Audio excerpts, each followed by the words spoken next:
അടുത്ത അധ്യയന വർഷത്തിൽ 10 ക്ലാസ് മുറികളിലായി പഠനം ആരംഭിക്കാൻ കഴിയുമെന്നും അതിന് കഴിയുന്ന തരത്തിലാണ് താനൂർ ഗവൺമെന്റ് കോളേജ് കെട്ടിടത്തിന്റെ നിർമ്മാണ പ്രവൃത്തി മുന്നോട്ട് പോകുന്നതെന്നും മന്ത്രി വി അബ്ദുറഹ്മാൻ പറഞ്ഞു. പ്രവൃത്തി പുരോഗതി വിലയിരുത്തുന്നതിനായി പദ്ധതി പ്രദേശം സന്ദർശിക്കുകയായിരുന്നു മന്ത്രി. 26,28,00,000 രൂപ ചെലവഴിച്ചാണ് കെട്ടിടം നിർമ്മിക്കുന്നത്. ലൈബ്രറി ബ്ലോക്കും എഡ്യൂക്കേഷൻ കോംപ്ലക്സും നിർമ്മിക്കാൻ ഫണ്ട് അനുവദിച്ചിട്ടുണ്ട്. സ്റ്റേഡിയം നിർമ്മിക്കാൻ ആവശ്യമായ തുക കായിക വകുപ്പ് അനുവദിക്കുമെന്നും മന്ത്രി പറഞ്ഞു.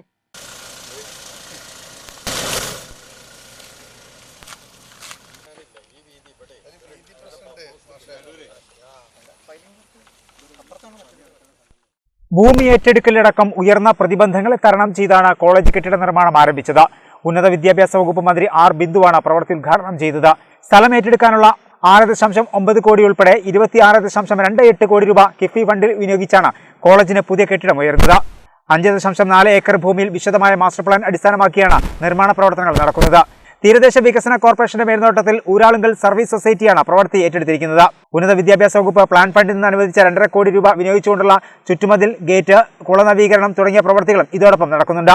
നിർമ്മാണം വേഗത്തിലാക്കുമെന്നും അടുത്ത അധ്യയന വർഷം മുതൽ 10 ക്ലാസ് മുറികളിലായി പഠനം ആരംഭിക്കാൻ കഴിയുന്ന രീതിയിലാണ് പ്രവർത്തികൾ നടക്കുന്നതെന്നും മന്ത്രി വി അബ്ദുറഹ്മാൻ പറഞ്ഞു. ഗവൺമെന്റ് കോളേജിന്റെ വർക്ക് നല്ല രീതിയിൽ പുരോഗമിക്കുകയാണ്. കെട്ടിട നിർമ്മാണം നമുക്ക് ആദ്യ കെട്ടിടങ്ങൾ അടുത്ത അധ്യയന വർഷത്തിൽ പൂർത്തീകരിക്കുന്ന രീതിയിലാണ് ഇപ്പോൾ മുന്നോട്ട് പോകുന്നത്. അതിനോട് ചേർന്ന് തന്നെ കുട്ടികൾ കളിക്കാനുള്ള ഒരു ഗ്രൗണ്ട് തയ്യാറാക്കുന്ന നടപടികൾ ഇപ്പോൾ സ്വീകരിക്കാൻ പോവുകയാണ്. മറ്റൊന്ന്, ഒരു ഓപ്പൺ തിയേറ്റർ കോളേജിന് യൂത്ത് ഫെസ്റ്റിവൽ പോലുള്ള കാര്യങ്ങളൊക്കെ നടത്താൻ പറ്റുന്ന ഓപ്പൺ തിയേറ്ററും ഇതോട് അനുബന്ധിച്ച് ഒരുക്കാനാണ് നടപടികളാണ്. ആ നടപടികൾ ഇപ്പോൾ നമ്മൾ വളരെ വേഗം പൂർത്തീകരിക്കും. നമ്മുടെ കോളേജ് കെട്ടിടം പൂർത്തിയാകുന്നതോടുകൂടി ഇതുകൂടി പൂർത്തീകരിച്ചാൽ അത്യാവശ്യ സൗകര്യങ്ങളൊക്കെ ആദ്യഘട്ടത്തിൽ ഒരുക്കാൻ കഴിയും. ഇപ്പോൾ ഗവൺമെൻറ് പ്ലാൻ ഫണ്ടിൽ നിന്നും ചുറ്റുമതിൽ നിർമ്മാണത്തിന് 2 കോടിയും പുതിയ ലൈബ്രറി കെട്ടിടം നിർമ്മിക്കുന്നതിന് 8.25 കോടിയും അനുവദിച്ചു. അങ്ങനെ 10.25 കോടി രൂപ അഡീഷണൽ ഇപ്പോൾ നമുക്ക് വന്നു കഴിഞ്ഞിട്ടുണ്ട്. അതെല്ലാം ചേരുമ്പോൾ മൊത്തം നമ്മൾ ആദ്യം കണക്കാക്കിയത് 36 കോടി രൂപയുടെ എസ്റ്റിമേറ്റാണ്. അതിലിപ്പോൾ 34 കോടി രൂപയും വർക്കുകൾ ഇതോടുകൂടി നമുക്ക് ഇവിടെ എത്തിക്കാൻ കഴിഞ്ഞിട്ടുണ്ട്. ലൈബ്രറി ബ്ലോക്കും എഡ്യൂക്കേഷൻ കോംപ്ലക്സും നിർമ്മിക്കാൻ 8.8 കോടി രൂപ കൂടി അനുവദിച്ചിട്ടുണ്ട്.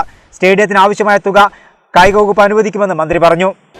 ഇതിന് വർക്കുകൾ വേഗത്തിലാക്കുക എന്നുള്ളതാണ്.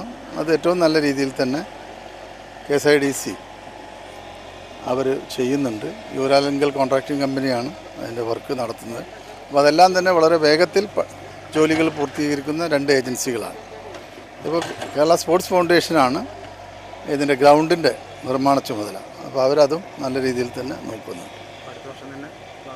നമ്മൾ ശ്രമിക്കുന്ന അടുത്ത അധ്യയന വർഷത്തിൽ കുറച്ച് ക്ലാസ്സുകളെങ്കിലും, ഒരു 10ഓ 20ഓ ക്ലാസ്സുകളെങ്കിലും ഇങ്ങോട്ട് മാറ്റാവുന്ന രീതിയിലാണ് ഇപ്പോൾ കാര്യങ്ങൾ നമ്മൾ നോക്കിപ്പോകുന്നത്.